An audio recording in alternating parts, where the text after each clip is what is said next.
So, today we're going to do something a little different. We're going to tear apart a YouTube horror story. But, and this is the important part, we're not just here for the jump scares. Nope. We're going to dig deeper and see what a simple, spooky little animated story can tell us about how storytelling itself is changing in this crazy digital world. And there it is. That's the sound, right? The classic horror hook. The moment you hear that, you just know everything is about to go terribly, terribly wrong. It just drops you right in the middle of all the suspense. Okay, so a spooky sound in the woods. Classic stuff. But believe it or not, that's not even the most interesting part of this whole thing. What happens after the story is over? That's where it gets really fascinating. So let's break this down. All right, first up, the classic setup. And I mean classic. The story kicks off with a scene you've probably seen 100 times, right? You've got a group of friends, in this case, Eva, Max, and Simon, and they're all heading out for a camping trip in some national forest in Florida. And that feeling, that little bit of, hey, I've seen this before, that's totally intentional. See, the creator is trying to make us feel comfortable, to lull us into this false sense of security. You can practically feel the warmth from the fire, hear the friends teasing each other, saying stuff like, "We thought you'd be scared," to Eva. It's all just normal, fun banter. And that's the trick, right? It's designed to make the terror that's coming feel so much more shocking. It's how they get us to care about these characters just before, well, things go south. So, how do you take that cozy little campfire scene and just flip it into a total nightmare? Well, it all comes down to the structure. Let's really deconstruct this thing. Let's look at the anatomy of the scare. Just look at how this builds.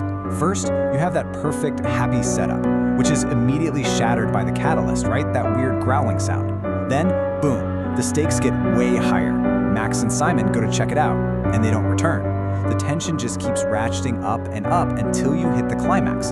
Eva, totally terrified, all alone, just running for her life. It's this perfect, methodical escalation of fear, step by step. And here's the emotional gut punch.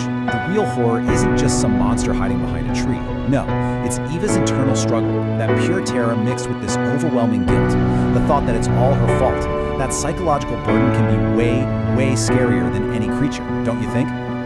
So yeah, the story totally works. It's short, it's spooky, it hits every single beat it's supposed to. But, and this is a big but, that's only half of what's happening here. The real twist, the thing that makes this whole thing so interesting, it's not in the plot at all.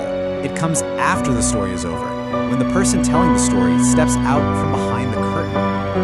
Okay, and this is the moment everything changes. The story finishes, the spooky music fades, and then the creator just breaks the fourth wall. They start talking directly to us, to the audience. And honestly, what they say kind of flips the whole experience on its head. And just like that, the spooky, mysterious narrator is gone. Poof! And in their place, you have the actual creator, and they're just sharing their vulnerability. This isn't some shadowy horror master. It's a real person who's learning English, who's brave enough to practice out in the open, and who is actually asking for our help. That shift, it's so powerful. It completely changes how you feel about the scary story you just watched. And this just lays it out so perfectly, doesn't it? You've got these two roles happening at once. On one side, there's the storyteller, this anonymous voice whose only job is to scare you. But on the other side, you have the creator, a real human being who's looking for feedback, for connection, for a way to get better. This split personality, this duality, is really at the core of so much of the content we see online. And it goes even further than just asking for feedback. The creator is actively inviting other people to collaborate with them and says they read every single comment. Think about that. This isn't just them shouting a story. This is community building. The horror story is almost like the bait, The real goal here is the interaction that comes after. So, where does this all lead? What are we actually looking at here? Well, it's more than just a scary video, right? What's being built is a whole new kind of storytelling space. I like to think of it as a digital campfire. With a traditional campfire, there's a clear line. You've got the storyteller and you've got the listeners. But here, online, those lines get super blurry. The storyteller reveals who they really are. The audience gives feedback that can actually change the next story. The whole thing becomes this interactive, collaborative process. It stops being just about the spooky tale, and it starts being about the community that forms around that tale.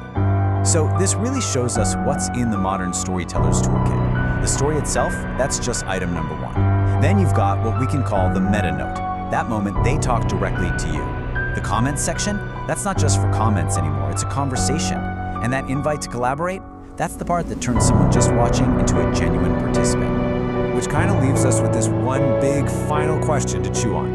In this new world of storytelling, is the storyteller now actually part of the story? It really seems like this new digital campfire isn't just built on spooky stories anymore. It's built on the very real human connections behind them. What do you think about that?